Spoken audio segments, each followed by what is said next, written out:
Hey, welcome back to Whole Garage. It's a pretty cold day out, so we're going to be working inside the garage today. But like always, thanks to all the men and women of uniform who have served or are currently serving. Special shout out to the first responders also. Let's get right into it.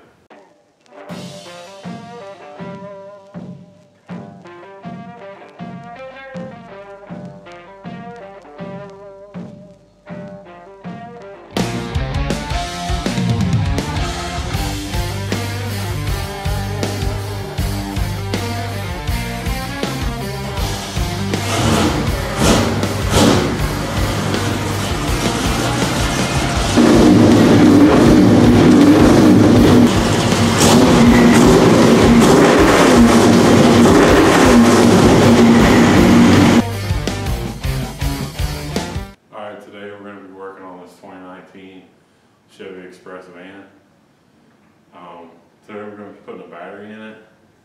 This works for GMC vans as well, the Savana, all the way back from 1996. So these are pretty much the same body style all the way back, but they're good vans. Me and my wife have 7 children and we use it every day, we love it. So I'm going to fire the heater up and then I'm going to show you all how to change the battery.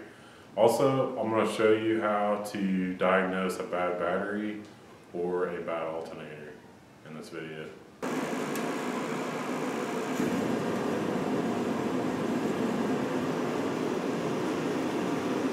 Alright, so I apologize, it's kind of loud. I got the heater going. It's 7 degrees outside today in Wichita. So when I went out today to start the van, it labored pretty good, which it's been doing that. So we're going to test the alternator and then we're going to make sure that it is the battery, but I'm pretty sure that it's the battery. So I'm going to go ahead and show you how to do that. But first, let's take a look at the tools that you're going to need to swap this battery out and test the alternator. Alright, so to get the battery out, there's 2 metric sockets. You've got a 13mm socket and then a 7mm socket. We're going to use a 1/4 inch drive and a 3/8 drive. This extension is going to help us get to the bolt in the back of the battery that holds it down. Also get a good light. These 2 multimeters are different. This one's digital and this one's analog. Just get whatever you have, but this is how we're going to test the alternator. We're just going to select volts DC right here, direct current. And then on this one, you'll plug it into direct current instead of alternating current. So however your voltmeter works. Alright, so I'm going to have my wife start the van, and then I'm going to show you what kind of voltage we're getting to see if it's the alternator or the battery that's bad. Alright, so I got the garage raised up a little bit. I got the hood popped. You can hear it labor a little bit in the battery. So now we're going to throw a voltmeter on the battery and see if it's charging. Alright, so I got my multimeter. I'm just going to put it on volts DC. It's pretty cold. It's kind of in and out right here on this digital one. But you're going to take your positive and your negative and make sure that these are plugged into the right ports. Make sure this is plugged into the ground side, not the amp side. So we're just going to place it on the battery. See if it's charging. If the alternator is good, this will be above 13 volts. It should be around 14 volts, so we're going to see.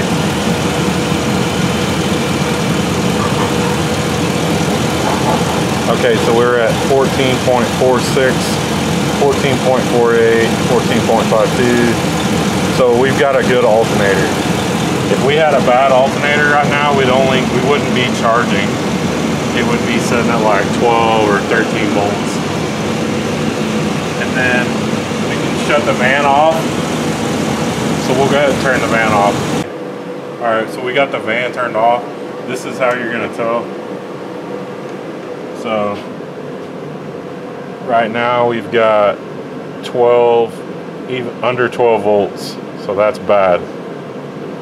A typical good battery would have close to 13, maybe 13.5 volts or so. So, I mean, we could try to charge this, but this battery is what, 5 years old now. This is 2019, so it's probably a good time to replace it. So we're just gonna go ahead and replace it. All right, so I got my light. I kind of moved everything over to this cart to make it easier. This is where our 13mm socket is going to come in. We're going to start by moving this fender support rod right here. So we got these 2 bolts right here. So we're going to start doing that.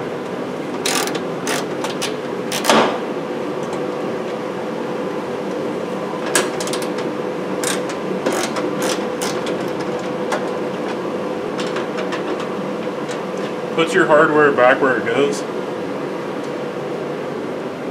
so you don't get your bolts mixed up. They can be different. Sometimes they're different shanks and stuff. So just put it back where it goes, just a little tip. Alright, so we'll set that to the side. This is where your extension comes in. There's a, maybe you can get down here and see, there is a 1 bolt down here that supports, that has a block that supports the battery. You can see it right, it's right there. You can see that, it's a 13mm also. That little block right there is what holds the battery in, just that 1 bolt with that little block. So we're gonna get our extension, long extension, and get that off. If you don't have a long extension, sometimes you can rent tools at O'Reilly's or AutoZone if you don't want to buy one, or you can just borrow one from someone.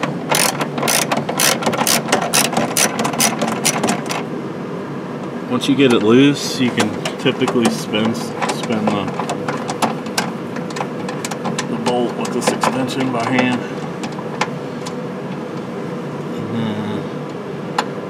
So now that we got that loose, just don't want to drop it down here in the fender, so just make sure that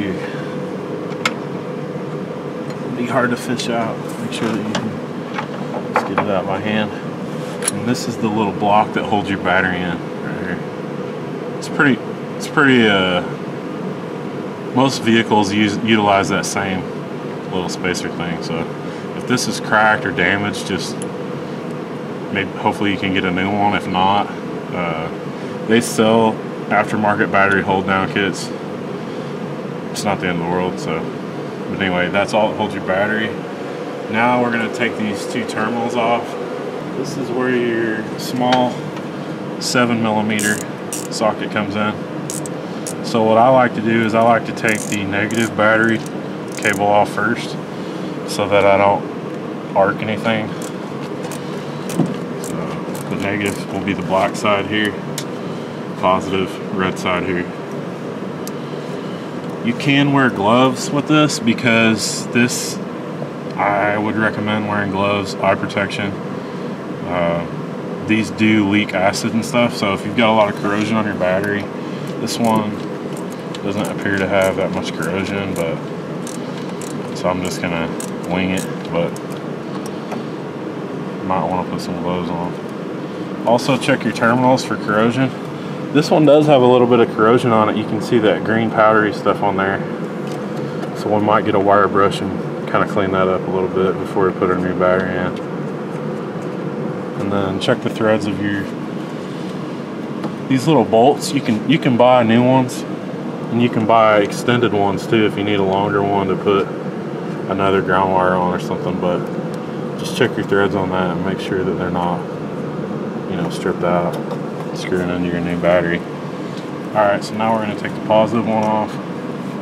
These GM side posts strip out really easy, so just be careful. Don't use your Zip-O-Matic 5000 tool, just get a hand tool. Same thing on this one for corrosion.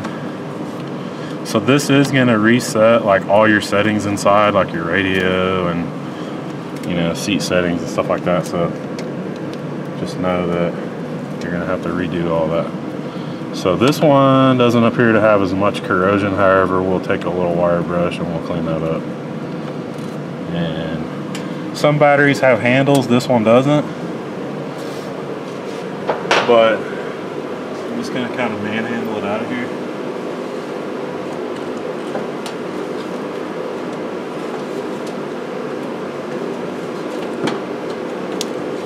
Okay, so just try not to drop it on your toe or anything.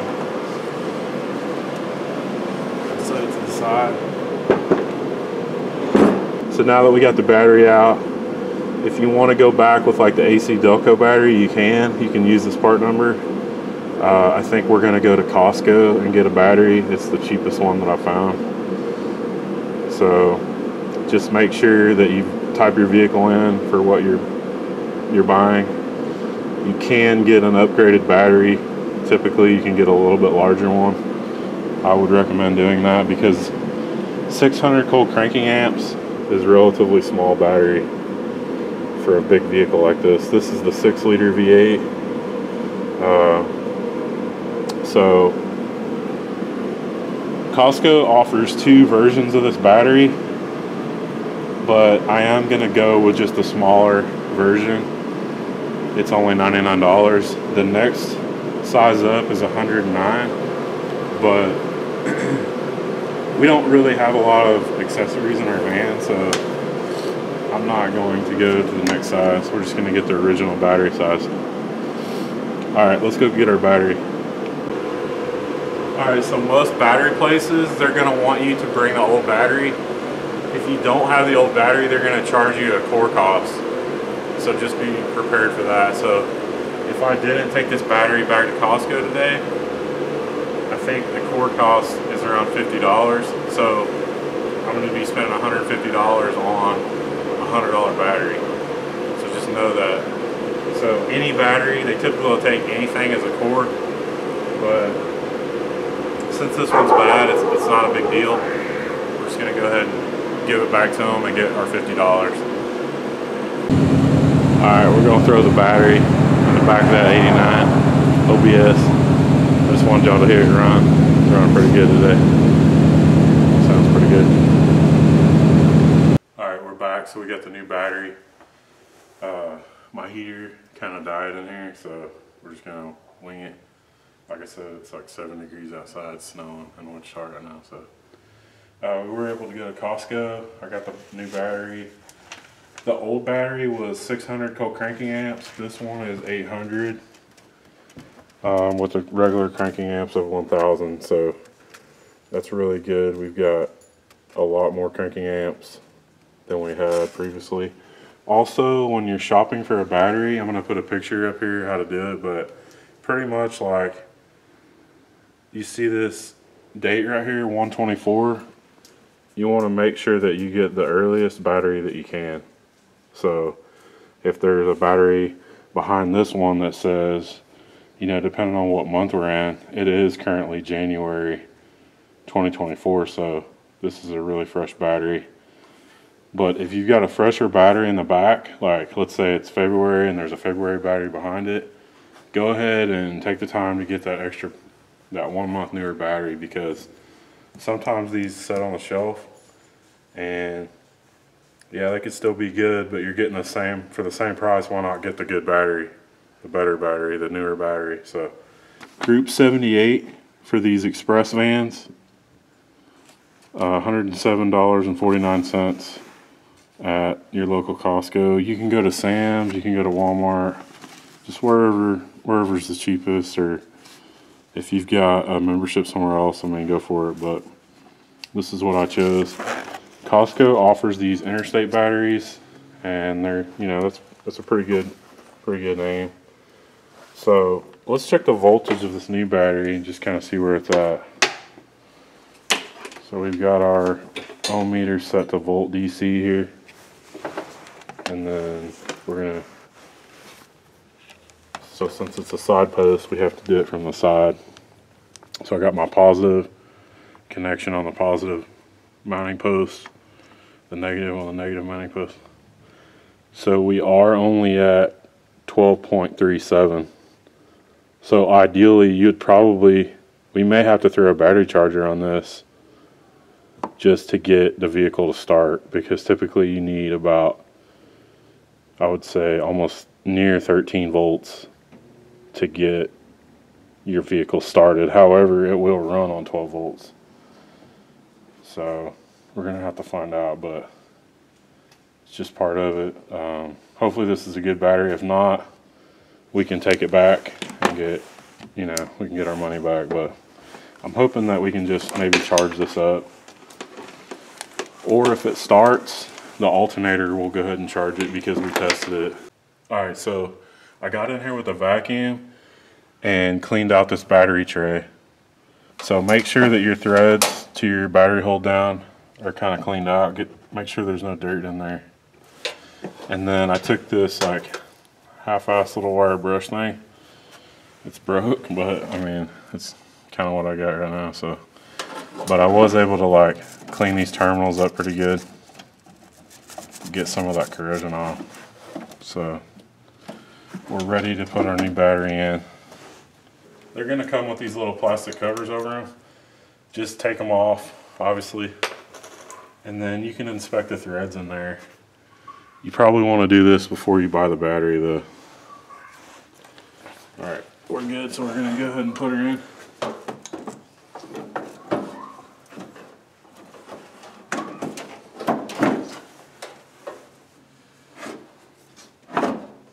So, it kind of sits in there only one way. And then that little wedge that I showed you will clamp down, but the back side of the battery here kind of rides on another little wedge, but it's not removable. But you want to make sure that you get that little wedge on this, I would say the forward side of the radiator. The battery has a little, kind of a little elbow that comes off of it, and you just want to make sure that it's kind of up under that. Alright, so we got our 13mm socket with a large extension. Same thing with the threads on this bolt, make sure it's good. We talked about this, make sure it's not cracked.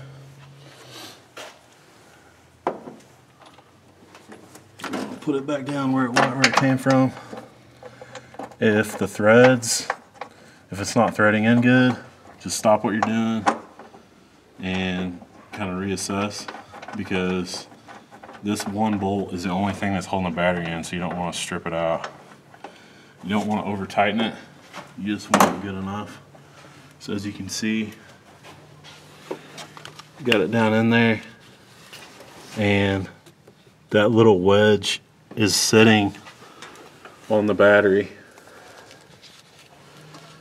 So you want to make sure that it's snug on there, and then we're going to start tightening. Righty tighty, lefty loosey. If you bought the wrong battery, it might not fit, so just do your research prior to, you know, pulling the old battery out. That's not tight enough, so let's go ahead and put some more on. If it moves at all, it's not tight enough. But you don't want to go too far with it.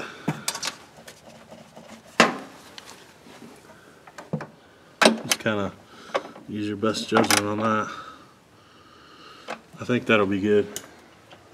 We'll reconnect our terminals and see if the vehicle starts. So we're going to hook up we're going to go backwards this time. We're going to hook up the positive first. We got our 8mm socket here for the GM side terminals. Some people love them, some people hate them. Most batteries are top mounted. GM obviously is side. As long as they're not stripped out, I don't mind them, but if you strip it out, it kind of ruins your battery, so just be careful with that. Same thing with these terminals, make sure they're tight, but don't over tighten them. If you can move this at all by hand, up and down, or it sparks when you try to start it, that means that these are loose. Or if a little smoke comes off of them when you try to start it, that typically means that they're loose. So you're gonna get that little spark. Just make sure you're not wearing like rings and stuff. You know, you don't want to. That's why I do the positive first and the negative last when reinstalling.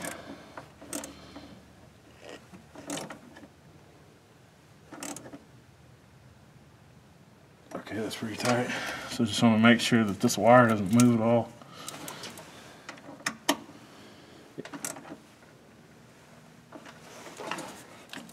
Okay. Now let's give a little love on both of them, a little bit more. All right, let's see if it fires up. If not, we're gonna have to charge it with a battery charger. Okay, I almost forgot. We need to put our battery or our fender strut support back in. And remember, we screwed the hardware back in exactly where it's supposed to be, so it shouldn't be an issue. 13mm socket.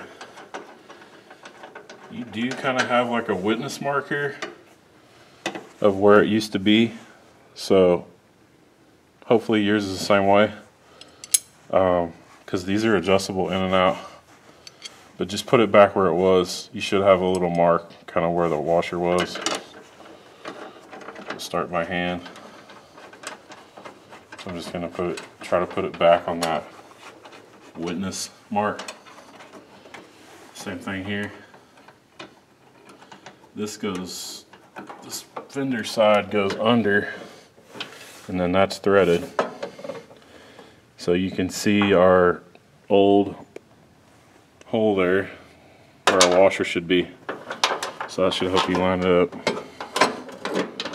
I'll just go by hand first. A little rust hole starting to, got a little bit of surface rust right there. No big deal. So we tighten it by hand.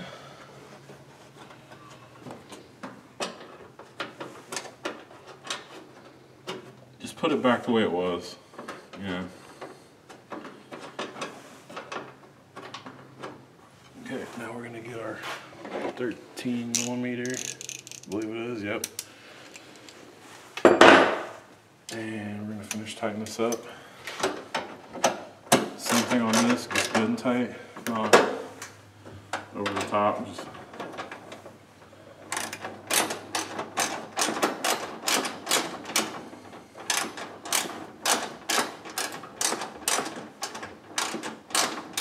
all right. Let's see if the van starts. All right, my wife's jumping in. She's gonna see if the van will start. Fired right up, so that's good.